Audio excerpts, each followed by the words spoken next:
We could be holding up our light. We could be fighting for what's right. Or we could be falling to pieces. Under the bridge of fire burns, somewhere the pages start to turn, and somebody whispers, I need this. I will do anything just to make you see. Don't apologize for what's in your dreams. Maybe this time will be different. It's only us. It's only us. It's only us.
Hello everyone, already on the broadcast. I'm MVC, I'm going to be producing the stream tonight. Casting is going to be Ex-Scoundrel and Falcone Punch.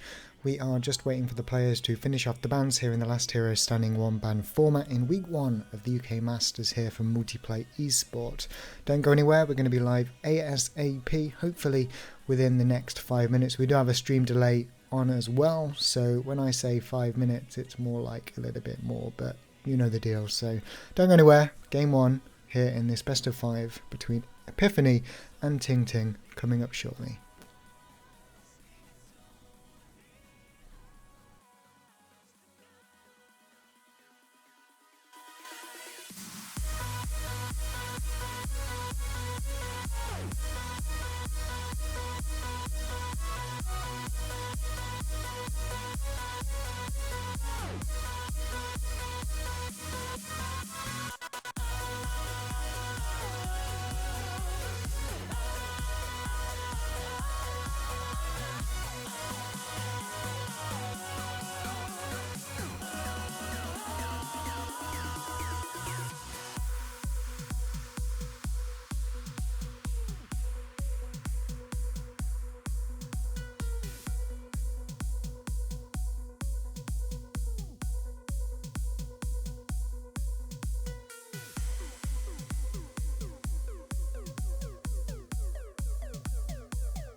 Hello and welcome to the first week of the UK Masters Hearthstone. I am Ex-Scoundrel and I am joined by the wonderful Falcone Punch 55. How you doing, buddy? I'm doing great. I don't remember the last time I was described as wonderful, so I appreciate the compliment. How are you doing? It should happen every time, my friend. It should happen every time.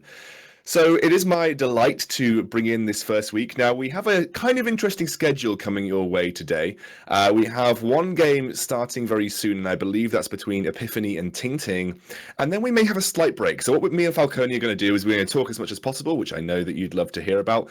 And then we actually have another series starting at 9 p.m., which will be Pesty versus Pitters. So a lot of stuff on the cards here, and a slightly elongated schedule to do it in, but it's going to be fun nonetheless.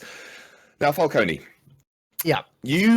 I was talking to you before we started. You were telling me that you know a little bit about these guys. For those of guys at home, they're going to want to know a little bit more about these guys as well. So just talk me through who each of these players are and kind of what you know about them. Okay, well, I'm going to be completely honest. As far as their kind of professional play style go, I haven't seen these guys play all that much, but I kind of know a little bit of what they're capable of. Epiphany, he's all over Twitch, right? Like, if you've watched any Hearthstone Twitch stream, you've probably seen Epiphany at some point. He claims on his Twitter that he's mod for half of the arena streamers, and it wouldn't even surprise me. He spent a fair amount of time in my own stream. I've seen him everywhere else as well. He's a big arena player, and obviously he's getting big into Constructed because he's made his way here tonight. Yeah, he's well, like you said, made his way through the qualification tournament. Is now in our UK Masters. What about Ting Ting then? That's his opponent today. What do we know about this guy?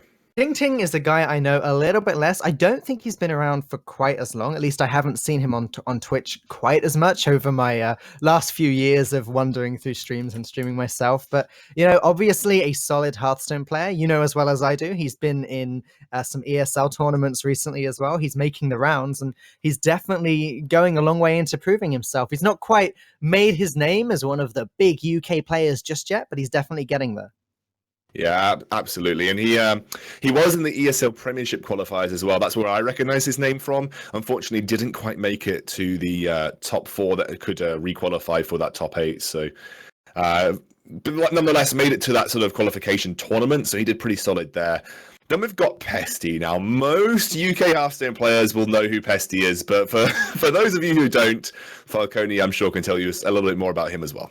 Pesty has been on the scene for, well, I think compared to everyone else that's playing tonight, he's been a pro player for the longest. I was there with him back in I-55, back in August last year, and even that was far from his first foray into competitive Hearthstone. I think he's quite well known for playing aggressive decks. I saw that he tweeted a few days ago that since the nerfs, he's entered a few tournaments and lost in the first round. So he definitely wasn't a big fan of those nerfs. So it'll be fun to see if he's finally found, the decks that he does like now that he's had some time to practice. Absolutely. And then it's Pitters. Now, me and you were both saying that we haven't actually heard much of this guy. Do you know what's so interesting is when I talked to a lot of the UK scene about the people who made it to UK Masters, it was a fair amount of people that we kind of wouldn't have expected. They kind of stood out from what we see as the regular UK top level crowd. And both of us were a little bit stumped as to what Pitters has done in the past. Yeah, I mean, I was trying to do my research before tonight, and I did the kind of typical rounds, looking at Liquid Hearth, looking at Twitter. And I couldn't even find a page for him anywhere. Maybe I've completely missed something really obvious, and if I have, I apologize, Pitters. But he remains, it's very much a mystery to me, and that makes it quite exciting to see what he's got.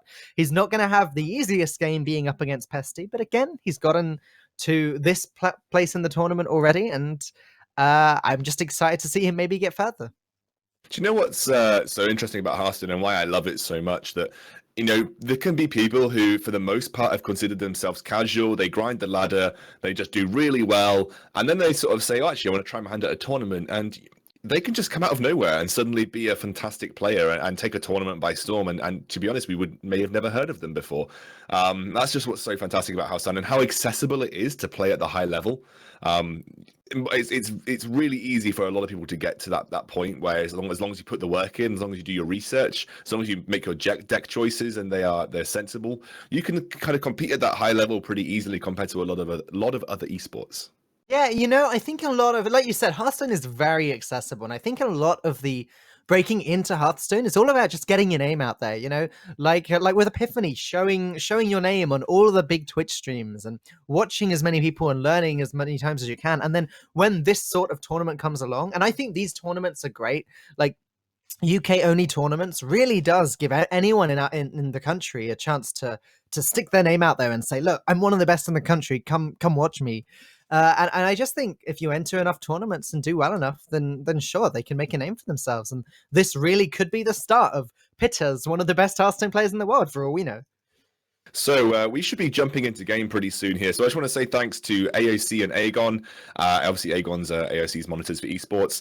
Big shout out to Game and obviously Multiplay. This is the UK Hearthstone Masters, and it is going to be several weeks of kind of like, I think it's a round robin here between our top 8 players. We'll eventually have 4 games a night. There was just a lot of issues tonight where we could only end up showing 2 games. This in the future will be different, and we should have 4 games a night for you. So there's going to be plenty of action on the regular for this UK Masters. Now, we'll be getting into game ASAP, but let's talk about the deck choices. This is Last Hero Standing 1 ban, and no surprise, both players have banned Shaman. So they're both off the board here, Falcone. I don't think either of us were surprised.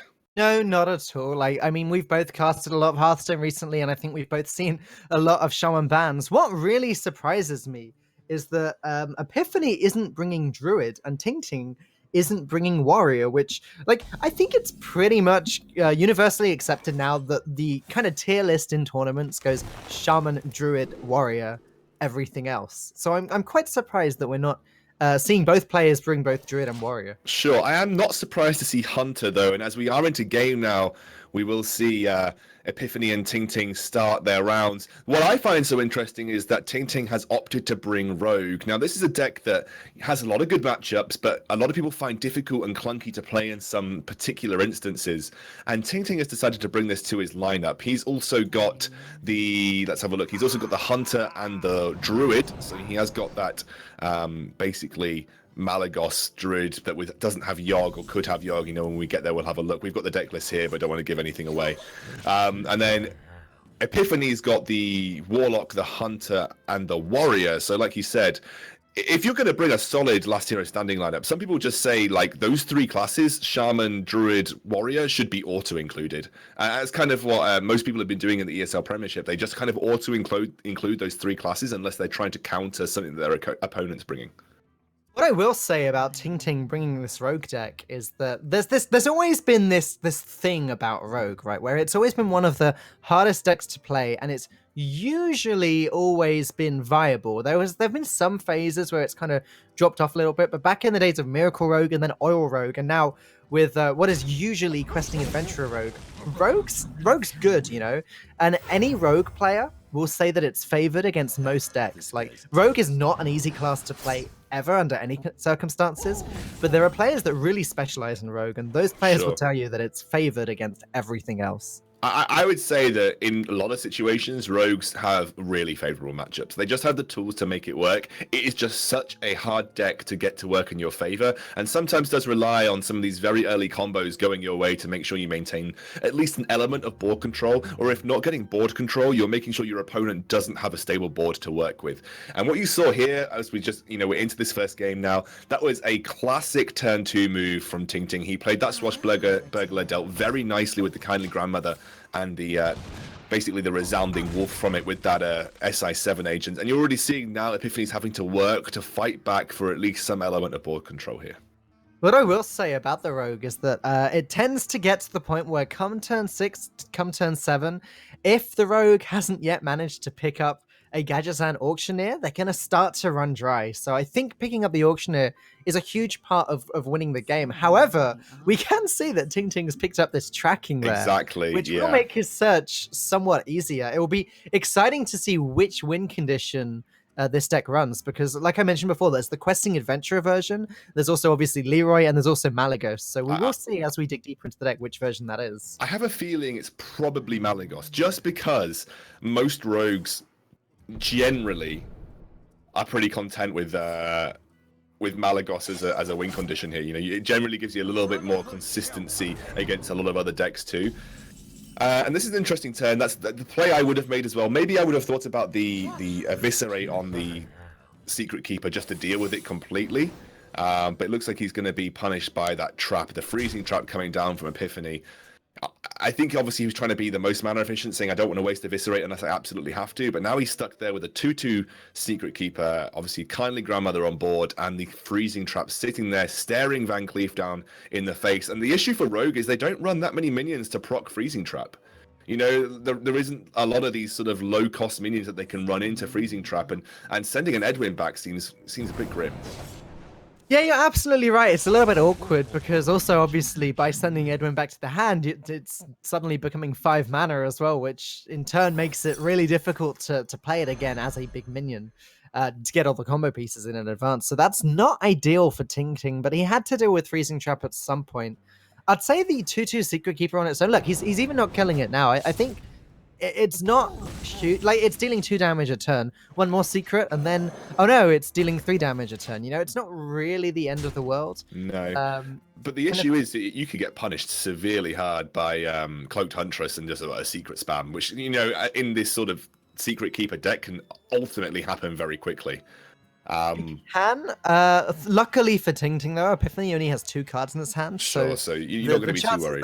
The chance of that ever happening, I think, in the remainder of this game is very slim. When you can get an opening as the hunter where you can play Secret Keeper on turn 1 and then maybe coin Cloaked Huntress secret on turn 2, then you just win the game. But at this stage, I think Ting Ting is pretty happy that that's not going to happen. Again, he's also got the saps in hand, so at the very worst, if that Secret Keeper becomes unmanageable, he can just sap it back, and then it just becomes a 1/2 again, one following play. So, I think in taking I think you're right. In taking the flat power of just the 3/2 off the board, in general, you take the bigger power, and even if he plays 2 secrets the following turn, you still have sap if you really want to start to deal with it. Yeah, absolutely. If it did somehow get absolutely huge. But, you know, even with taking the Secret Keeper aside, Epiphany has managed to build up quite a significant board here. We can't see any Fan of Knives in Ting Ting's hand, meaning that even the little wolves that come from the Infested Wolf are going to cause Ting Ting a lot of problems here, unless he can get something... Oh, Savannah Highmane. Whoa, Savannah Highmane from the... Those are 2 great hunter cards to pick up from your Swashbuckler, especially for this type of rogue. Like, you need sometimes a big drop as this rogue just to make sure that you're putting at least some presence on board, and that tracking is great as well. So, man, fantastic pickups for Ting Ting. Just it depends if he's ever going to get the time to play the Savannah Highmane. I guess until he hits Auctioneer, he's going to be pretty happy by having that in hand. Yeah, I agree. I mean, you know, the Tomb Pillager is considered to be one of the best cards in any rogue deck nowadays because it's a decent body and it's got a decent ability, and Savannah Highmane is definitely a decent body, and it does have a decent death rattle. I think we go face here for Epiphany. I mean, I guess you could be worried, but you're at 30 health, and if you start to trade, This is 15 damage, including the quick shot, so he's only 4 off lethal. Assuming Ting Ting isn't going to win in the next 2 turns, then Epiphany can definitely start to set this up. And he can slam Ragnaros next turn, and then that almost like begs Ragnaros to be dealt with in some way. Thing is, Epiphany's still at full health, so he should be fine to put most of this into the face. He's going to clear up this board, though, playing it a little bit safe. Okay, well, this keeps his Infested Wolf clear. Maybe you trade Huffer into the Azure Drake if you're going to play it this way. Yeah, It makes Fan of Knives or something like that a little bit deadlier if he doesn't make the trade. I feel like because he's made the plays he just did, I think he does now have to trade. Yeah, personally, sure. I would have liked to see him go face earlier, like you said yourself, or maybe go face a little bit more. Maybe just clear one of Ting Ting's minions. I mean, because unless he runs Earthen Ring Farseer, which a lot of rogue decks just don't do anymore, you put yourself in a 2-turn win, literally just a 2-turn win timer, and for Hunter that's pretty good because you could top deck so much that makes it a 1-turn win timer as well. And you're at 7 mana as the rogue. Like you're not going to get Malagos on board anyway in the next 2 turns if it is a Malagos win condition deck. I think for me that the higher percentage play was just going face, but if you're looking at it from Epiphany's point of view, he might not know what type of win condition rogue this is. If this is suddenly a cold blood rogue and he makes that play, he could be. I mean, he would have won. Like he would have instantaneously won if he'd gone face. Yeah, he would have, especially now with that kill command. Ragnar is coming down. Epiphany is going to be really pleased that he just saw a sap get used up. However, as we can see, There is another sap there. Well, in he's won Tingting's next turn hand. anyway. Although, yeah, that rag going face does make Epiphany feel very good now. I don't think Ting has a way back. Well, no, he just doesn't. We can see his hand. He just doesn't. He just doesn't. But obviously, Epiphany needs to be trying to think of any kind of way that Ting can put himself out of range. Like, if he manages to clear the entire board of beasts and saps and then somehow has an earthen ring Farseer as well, like, that does put him out of range by 1 damage. But this is the issue with the Malagos deck. Like, you need to get to turn 10, really, before you can actually get the majority of your combo down. The difference with the Cold Blood Miracle Rogue decks used to run is that actually you could win on turn 7. You could win on turn 8 because you could just get big minions, conceal, Cold Blood type things going on. This is why I actually prefer the questing adventurer build personally at the moment to the Malagos skill build, because you literally can do that. You can get a ridiculous Edwin Van Cleef and questing adventurer out by turn 6, cold blood them up and just win the game. A lot of players are saying the Malagos build is better because the tournament meta is a little bit slower at the moment, and you usually do have time to get Malagos out. But as we can see, this game, that has not been the case. Ting has not had time even to get to turn 9 to put Malagos onto the board. And Epiphany is going to take game number 1 as a result. Yeah, I think we were talking about the sort of percentage plays that Epiphany could pull out on that turn when he could have gone face. Like, to be quite frank, any play probably still gave him that higher percentage of winning because he was in that commanding position. But yeah, like you said, a Hunter against that deck, unless you're sapping early and sort of sapping the threats that Hunter has, or just consistently are willing to use your eviscerates and whatever board play you have to deal with what Hunter can put down, you're not going to probably survive long enough to get Malagos on board. It's very difficult. The Call of the Wild nerf will have definitely helped out Ting in that matchup. But like what we said, we didn't even get to turn 9 where that became relevant. So last hero standing means you can obviously come back with a deck that you've already won with. It's basically the opposite of Conquest, where you essentially, if you lose the deck, it gets eliminated, whereas if you win with the deck in Conquest, that gets eliminated. And that means we're going to see this Hunter come back for a second round, and it's going to be into what appears to be an element of a mirror matchup. I imagine, because of how popular Secret Hunter is right now, Ting likely running something similar. Yeah, I think it's very interesting that Ting has switched into his own Hunter. Obviously, he favors that a little bit more than the Druid. If he loses this mirror match, though, he's going to be in a very bad position after this. I've just had a look at Ting's deck list. Now, I'm not going to say too much about it because obviously we're only on a smallish delay, and I don't want to potentially give too many things away, but I think we're all going to be a little bit surprised. Let me have a look here. Well, we could already see it from his hand. Desert camels. So we could all be a little bit surprised about what he's bringing. I mean, there have definitely been popular builds before. Back before Whispers of the Old Gods, this used to be a deck, I believe, that was supposed to be favored against Druid. It was pretty solid because you could slam Desert Camel and you'd either get a Fiery Bat or Injured Cavaldier. Yeah, it's not ideal in the mirror, though, because you're going to be giving Epiphany a Secret Keeper or another equally strong card like that. I don't know. I think this is not looking good for Ting. This series already. That's the problem with Last Hero Standing. If you lose a game and then can't switch into a deck that's favored, like a lot of the time, Last Hero Standing does one of either two things. It goes, player A wins game 1, player B wins game 2, player A wins game, back and forth. Or if player B can't find the counter to player A's deck, then it will just be 3-0. And that's where Last Hero Standing gets really scary for Ting. Absolutely.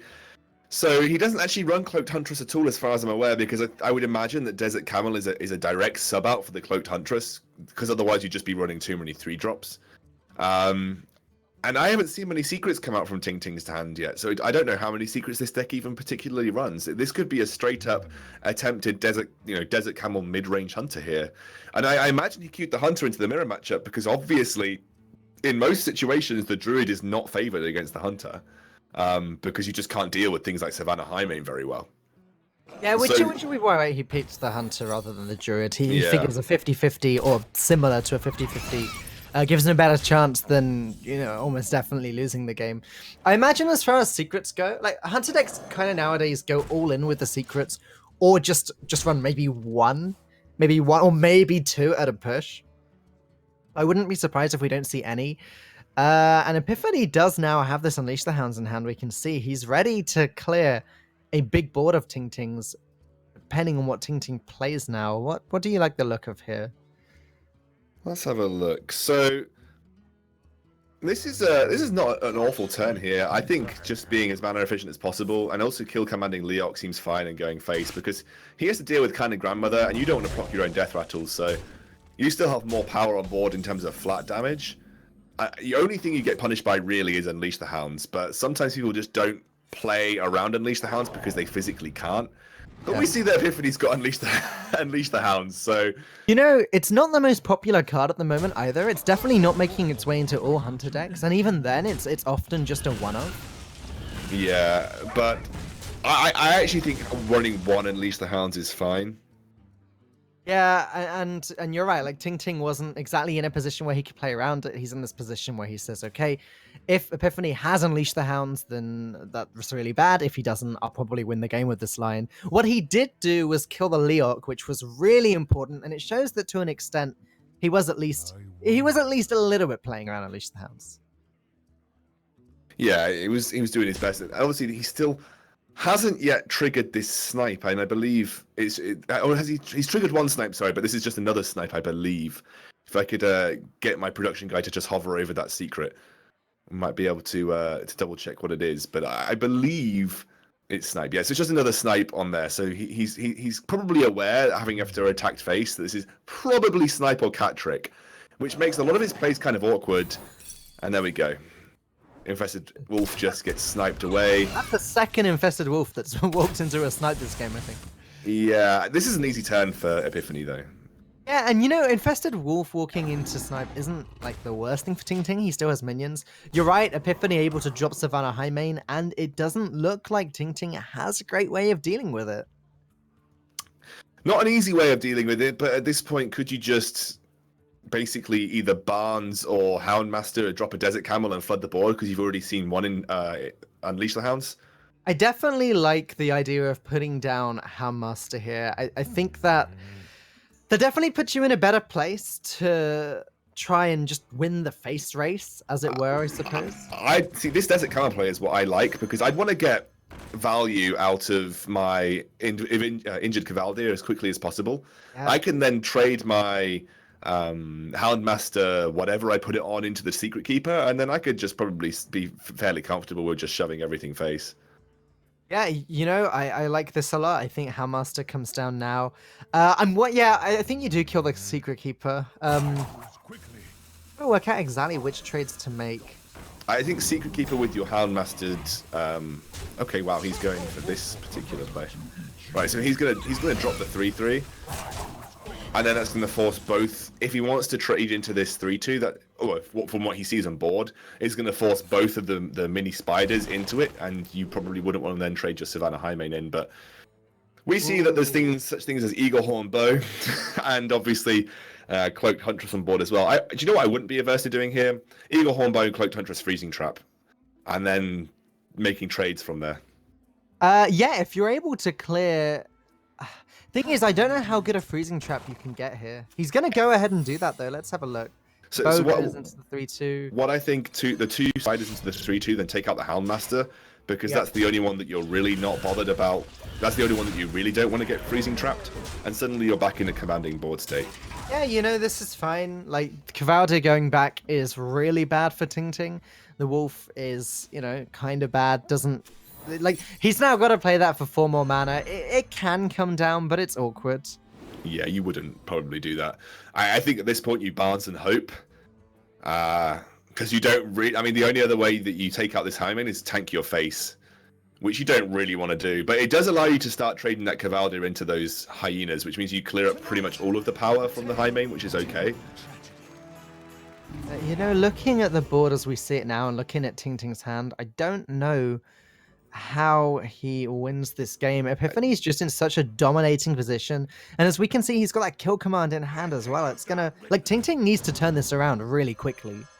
Yeah, he's gonna have to make some crazy top decks, and I think Call of the Wild is gonna have to be his next card. Otherwise, I think he's in a losing position. Now, yeah, you face tank this high main and you clear one of the hyenas up. This is the best play. Doesn't feel great, but it's the best play. Oh my word, 10 damage. 10. It's lethal, isn't it? Yeah, I think that's lethal. That is lethal indeed. Double kill command. Picks off the kill. Very nicely spotted by Falcone Punch. And that is a 2-0 lead in this series for Epiphany. And you talked about this guy being an arena streamer or arena mod for arena streamers mainly. But Yeah, well, you know, that's the thing about arena players, is that what they have that constructed players often don't is a very deep-rooted idea of the basic mechanics of the game, right? Like, an arena player will look at a board, like even a constructed board, they'll look at the board and they'll know which are the correct plays to make, trades to make. They'll know what positions to put your minions. So whereas obviously you need to be an experienced constructed player to know how to play Freeze Mage, to know how to play Control Warrior, the more complex side of it like that. What arena players are really good at is playing the board to the best of its possible ability, and that's where I think mid-range hunter is really, really strong. And now, unfortunately, Tingting's got to get a reverse sweep with this Druid deck. Now, we know it's possible. We absolutely know this is possible. But against that mid-range hunter, or rather the secret mid-range hunter that Epiphany's brought, it's definitely not favored. Yep, I mean, like I said to you earlier, this is the thing that happened in last Hero's Standing. Someone will, you know, both players will start with the deck they want to start with. The player that loses will sub into the deck they think is favored. If they lose that, they're in a really rough spot for the series. This could be a sweep from Epiphany here. We will see, though. Druid is capable of doing all sorts of shenanigans, and we can see that Ting Ting actually runs Gadgets and Auctioneer in his Druid. Yeah, and usually they'd run one copy, but it's something that not all Druid players favor. Some obviously like the extra cycle. We'll have to see if he makes good use of it. He also has Barnes in deck, so that's an interesting addition as well. What do you make of the Barnes in this Druid deck? You know, in this particular build, Barnes makes a lot of sense just because there are so many good targets, right? Like, you always run Blood Mage Thanos, that's a decent target. You always run Fandral, that's probably a decent target too. You always run Emperor Thorisan if you're running Gadgetzan Auctioneer, great target for Barnes. And Auctioneer, that's also a good target. And we assume that there's definitely a Malagos in here. That's good as well. And, you know, you can even top that out with cards like Ragnaros. And even Azure Drake gives you spell power. So there are so many good targets for Barnes. In fact, possibly the entire deck is a good target for Barnes. It makes a lot of sense. Sure. Now, I've just been browsing or perusing the wonders of Twitch chat, and I have been told that Pitta is Visual. If you know who Visual is. Right. Okay. I don't. I don't. I'm sorry. Sorry, Twitch chat. Yeah. I'm gonna let you down, but I look forward to seeing Pitta's play. I'm gonna keep using the name Pittas because that's the name he's chosen to go by in this tournament. But yeah, I'll keep using Pittas as well. We'll just keep rolling with this particular. We'll come rolling with this particular matchup. Obviously, now Epiphany is in a kind of better standing here. I have just been told by my production guy. He's an Australian player. He was in True Silver, the first True Silver tournament, and he kind of came out of the nowhere from the Bring Your Own Computer tournament and made it all the way to the semi-final of the first True Silver Championships. So this guy actually has a little bit of pedigree when it comes to UK Hearthstone scene. So thank you for the wonderful input there, Ziggy. You're ever wonderful. And that's a lot that we can consider when we're jumping into the game him versus Pesty. That's going to be very, very exciting. In the meantime, though, Ting Ting definitely has a chance here because Wild Growth is going to come down at some point soon, and then we're actually not going to get a late Gadgetzan Auctioneer. I think that could be Ting Ting's Hail Mary. That could be the Hail Mary play because... to be honest, though, Epiphany, he's got a slightly clunky hand. I certainly definitely gets infested with Wolf Down, but then you're not really looking at too many solid plays coming like beyond that until turn 6. So that turn 5 is going to be kind of clunky for Epiphany unless he draws something. Obviously, you could use it, Unleash the Hounds and your Quick Shot, but against Druid, you're not likely going to get massive output from Unleash the Hounds. So we'll have to see when going into turn 5 what he chooses to play. Kindly Grandmother makes things a little bit easier because obviously you could Kindly Grandmother and Quick Shot something if you absolutely have to. Obviously, you could weave in the hero power as well. So Yeah, looking better now for Epiphany. yeah, you know, I mean, Epiphany's in a great position. Ting Ting doesn't really have enough removal to do all that much at the moment. I'm curious as to what he'll do this turn, actually, because you could play Auctioneer and Coin, although that seems like a really weak Auctioneer. Or you could go for Barnes and maybe get Emperor Thurasan even. If he got Thurasan from this, then that would be a fantastic... If he gets Ragnaros! Okay, he gets Ragnar instead, one of the other good targets. I mean, but this isn't fantastic. I mean, if you clear the 3-2 off board, you're probably pretty happy. I don't think he mind whatever this hits, but just because he's got that swipe in hand. So yes, it's very true. Then that does set that up for next turn. And given that we can see Epiphany doesn't have all that much he's going to be playing next turn, that swipe from Ting Ting could actually get him the board back. Absolutely, and especially if he has to follow up with Unleash the Hounds. Does take out the 3-2, which actually, given the swipe in hand, probably was actually the worst target. And now this time, as Epiphany, I mean, what do you do here? Do you just play Unleash the Hounds because you're not going to get that much value out of it? I think that's fine. Yeah, you know, if the Druid isn't a token version, which we've pretty clearly seen by now it's not, then you don't really ever get a great Unleash the Hounds. That is until Ting Ting gets some Wisps of the Old Gods from his Raven Idols. Yeah. Then Epiphany would regret making that. Those Jackie Chan specials coming out. It's going to be turn 6 Savannah Highmane, obviously, next turn for Epiphany. But now we're going to start to see the cycle coming through. Raven Idol, obviously, a great pickup. He has the coin as well. Let's see what he picks up from this. Another Raven Idol or Innovate seems fine to me. A coin Raven Idol wouldn't even be that bad of a play for me for... With Auctioneer, that's not bad at all. He's going to go ahead and do it. Honestly, all of those picks seemed fine. Even Mulch is pretty good to use against a Savannah Highmane, you know. But I really liked this. The coin out the Raven Idol, like you said. Picking up Thurasan is fantastic because you've already got Malagos in hand. Moonfiring to clear up the Hound. Okay, so that pretty much protects Gadget-san Auctioneer. Ting Ting making some really solid plays here. And I think after he's made his hand cheaper with Emperor Thurasan, he's going to be in a real winning position. I think that's totally true. I mean, you've got the Malagos, you've got Innovate in hand as well. That means you can basically on turn 10 Malagos Innovate swipe. No, you can't. You can. You can turn 10. You can Malagos Innovate swipe. So that's a massive amount of damage that you can output as there. And if he picks up another Moonfire as well, or even just the Living Roots, it's huge damage you can put out on turn 10 with Malagos. We also know he's got the Arcane Giant in hand as well. So, you know, you could consider... Well, we're just going to see what he chooses. You could consider just trying to get that out as quick as possible by, I think at this point, you could Moonglade Portal yourself and play Arcane Giant as well. There are so many good options here. Like, you almost want to Nourish, but then your hand's getting too full. He's going to actually go and clear as much of this as possible, it looks like. Oh, wow, he picks up another Arcane Giant too. I think I was being a bit greedy. I would have really liked the idea of holding on to that Living Roots and playing it with Malagos and with Swipe later, but I guess Ting Ting has decided he needs to clear as much of this as he possibly can. They're going to just draw some cards with that Swipe there. Gets another Moonfire. Okay, he can use that with Malagos. And yeah, down come the Arcane Giants. Good luck, Epiphany. Yeah, and then next turn he's got at least 6 damage from hand direct to face. I actually don't know if there's any way that Epiphany wins this now. Which is pretty incredible considering what we said before. About completely. How the Hunter is so favored. Ting Ting running this slightly twisted version of Mali Druid with the Auctioneer. Auctioneer got insane value this turn. Like this game. Like, just absolutely insane value. Yeah, that's definitely one of the reasons that Ting Ting ahead, but then getting those Arcane Giants at the right time as well, putting them down against this Hunter, who didn't have any removal. The fact that Epiphany wasn't able to clear that Gadget-san Auctioneer put him in a really rough spot. And now Ting Ting suddenly does have a chance to reverse sweep this.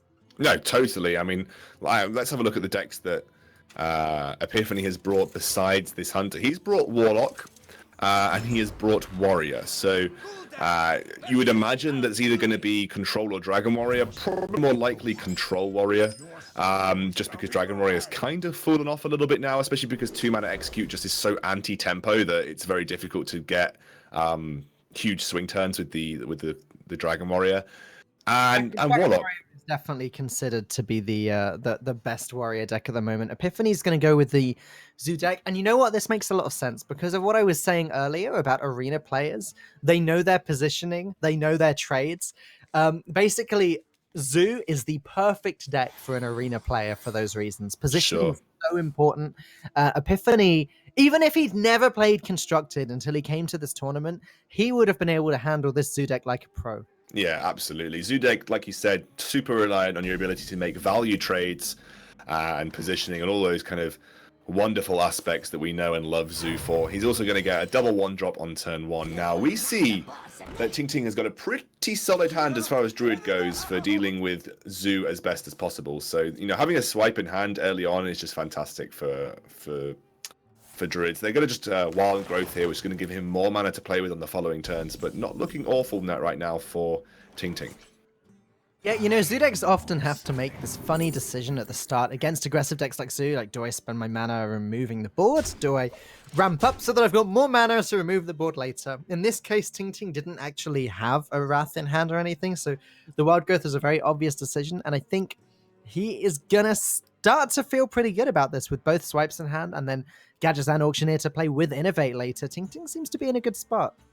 Yeah, so what swipes do for Druid, just in particular against Zoolock, is it buys them time. You're not looking to contest on board easily. You're just buying yourself time to a point where you can start to lay down your own threatening minions.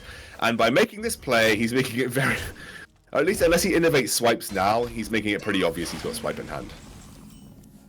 Yeah, and you know what? I think that's fine because at the end of the day, even if Epiphany knows that there's a swipe coming down next turn, what's he going to do about it? He's going to play this big guy that doesn't die to swipe. So, he's in an okay position, but at the moment, it's still just a 1-5. Next turn, it's only going to be. It's only going to have gained 2 or 3 attacks at the most, and then Ting Ting can play his second swipe and deal with that. So you swipe Darkshire Councilman to take it to 1 health so that you can swipe another target the following turn, and you just deal with Darkshire Councilman anyway. Or you could just think about Feral Raging and Hero Powering and dealing with this Darkshire Councilman right now, which is exactly what Ting Ting is going to do. Oh, good spot. I hadn't even seen that. And he's going to take that off board, and it's still just left with this 4-power board that he's probably not too fussed about right now. Yeah, I like that a lot. I was so focused. I had my one-track mind going, like, yeah, we're going to see swipe next turn. I hadn't even seen that was a possibility. That's great for Ting Ting, because now he can start playing the swipes this turn. He can just swipe that Imp Gang Boss, and then next turn, if he needs to, swipe something else as well. Although he might not even need to. He could just swipe this turn, and then next turn could think about Azure Drake Innovate Swipe. Or he could swipe this turn, then innovate swipe again. Really depends on what long game and what his game plan is following. I actually quite like holding on, but he's going to go for the innovate double swipe here, and then probably just slam Azure Drake for draw next turn. Okay, so just managing the board best he can now. Yeah, I can get behind that. I'd have loved to see the Innovate Swipe later. Sorry, the Azure Drake Innovate Swipe later, because Drake into Swipe is just such a strong play generally, but... The problem with blowing both swipes now is that Epiphany can start to refill his hand with his hero power, and he is just not going to be bothered by just spamming the board with as many minions possible now.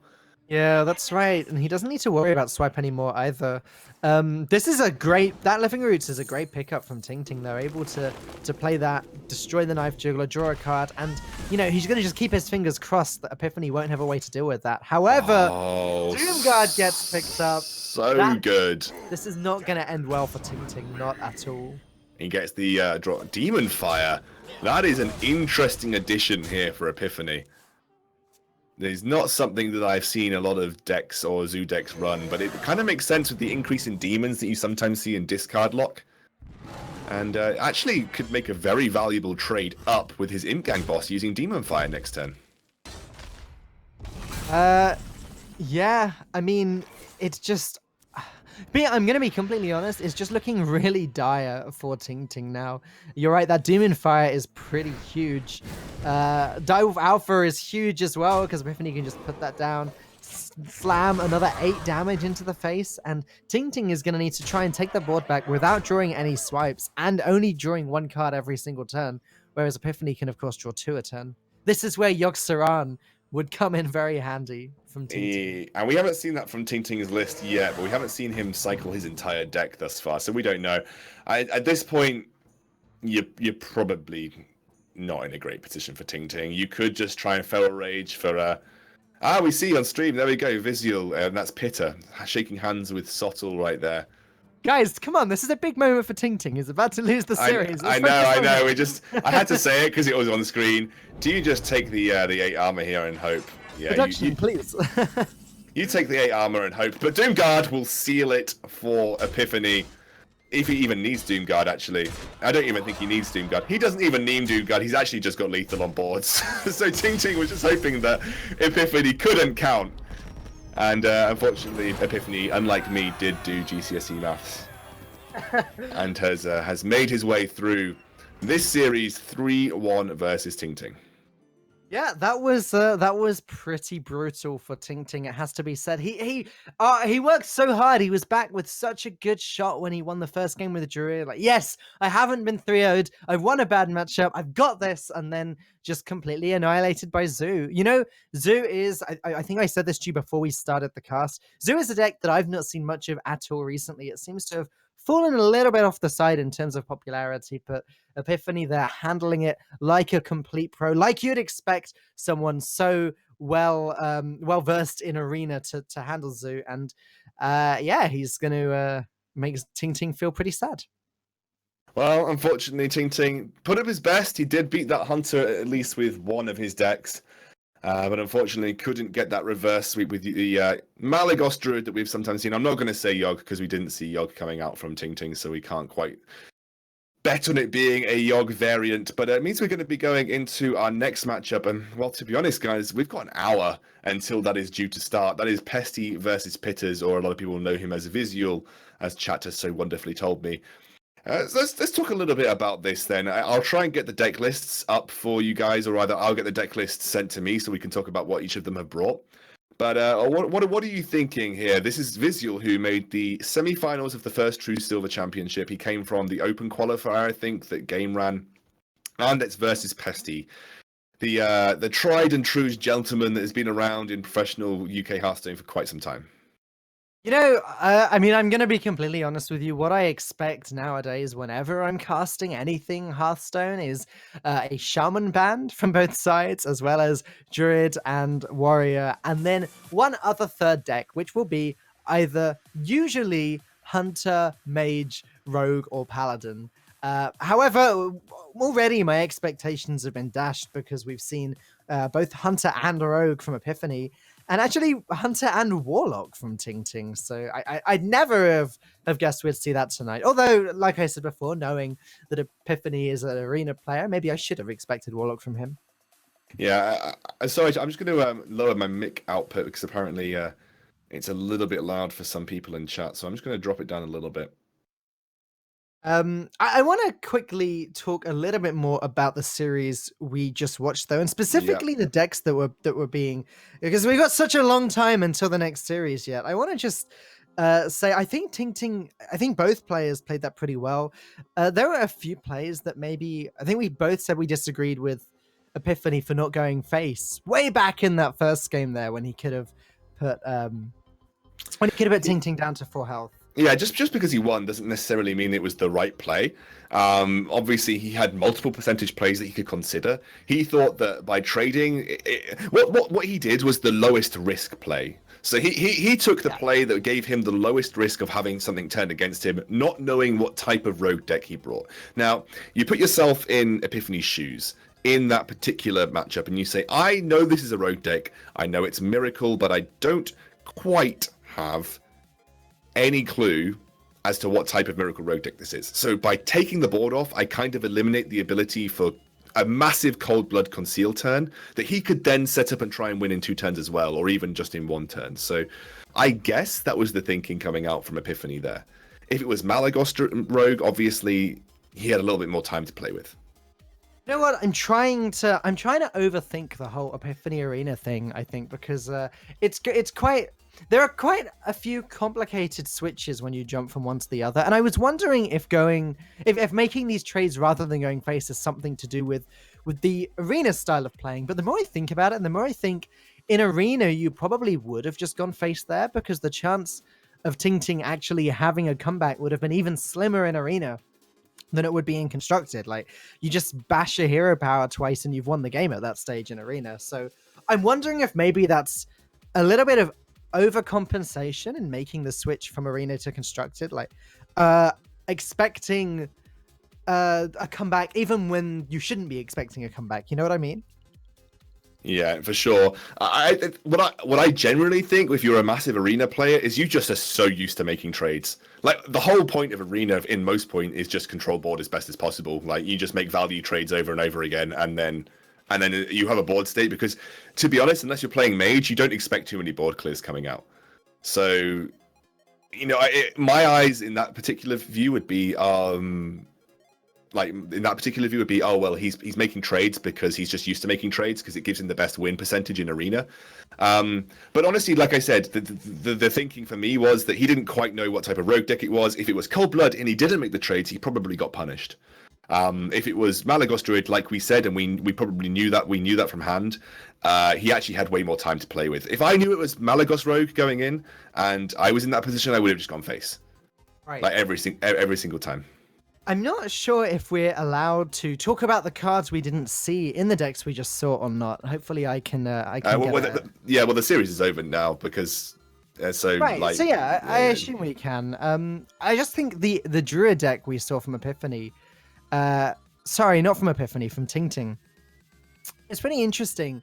It wasn't actually running Yogg Saron. It looks like it was running the kind of Auctioneer and then Ragnaros instead of Yogg. Now, there are a lot of different things being tried at the moment with Druid, and a lot of different things succeeding. I've seen a lot of different builds. Like Zixo was playing a build. I don't know that he is the one that invented this, but he was playing Jungle Moonkin in his Druid deck in Star Ladder last week. And I've tried a little bit of that on Ladder, and it's really, really strong. He was also playing Yogg Saron in his deck.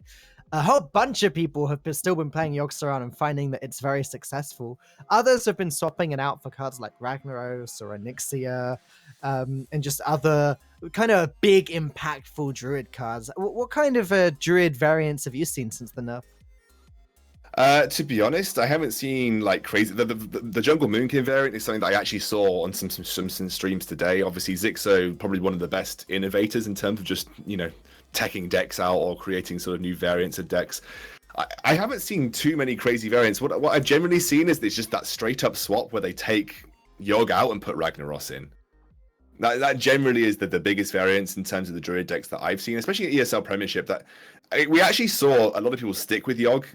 Ball control, he stuck with Yogg. You know, he took Druid to his series and he stuck with Yogg, and it actually purified itself on the second round of spells, and eventually, obviously, then just stopped everything in its tracks. So, you know, a lot of people still say that despite the fact Yogg is nerfed, and obviously if he kills himself or silences himself, he can't actually do any more. They still take that risk that if on his first turn he casts Twisting Nether and clears the board, and you're in like that kind of dire situation, for one card, like it's probably worth it to play it. Like, I always weigh up like what is Ragnaros versus Yogg going to do for me in a deck? If I'm playing Ragnaros because I'm already ahead, that's great, because that's kind of where Ragnaros gives you an increased win percentage. If I'm playing it and I need it to turn the entire game round for me, like Ragnaros in my eyes just doesn't do that as often as just slamming a Yogg and hoping would. So I'd probably still be happy to play Yogg in my deck. I don't know how you feel. You know, Ragnaros is a card that is particularly good, I think, when you can play it and your opponent just can't clear it. And I know that's kind of a dumb thing to say. You can say that about any Hearthstone card. You can say that about Fandral, Ysera, you know, whatever even cards like Chromagus. But if Ragnaros comes down, it starts killing something every single turn, including the turn it's played. And if you can't clear it, it's that kind of game. Like, if it is hidden behind a taunt or it gets played and kills the biggest guy straight away and your opponent can't quite finish it off, that's the game where Ragnaros does turn around and win a game. It's not quite like Yogg Saron in that you put it on the board and suddenly the whole game turns on its head. No, for sure. So we've got a couple of things we can do in this break, guys. Obviously, we're not going to talk an hour about that last match because, to be honest, a lot of it was just down to the fact that mid-range hunter from Epiphany was just, to be honest, a little bit superior to the hunter deck that I think that Ting Ting's ended up bringing. We He's have better a in the mirror anyway. It was- yeah, for sure. Camel Hunter is not great against other hunters that also run 1-drops, you know? So what we'll do, guys, is we will cut to a video just wrapping up the last True Silver Championship. It's going to be a nice little video. You guys should have a little watch. And then we'll be back and hopefully get it starting just a little bit before 9 p.m. We might just have some chill music to run through, a little bit extra time as well. But we'll be back pretty soon. And if we have to start a little bit earlier, or if we can attempt to start a little bit earlier, we will do that. But for now, enjoy this wrap-up video.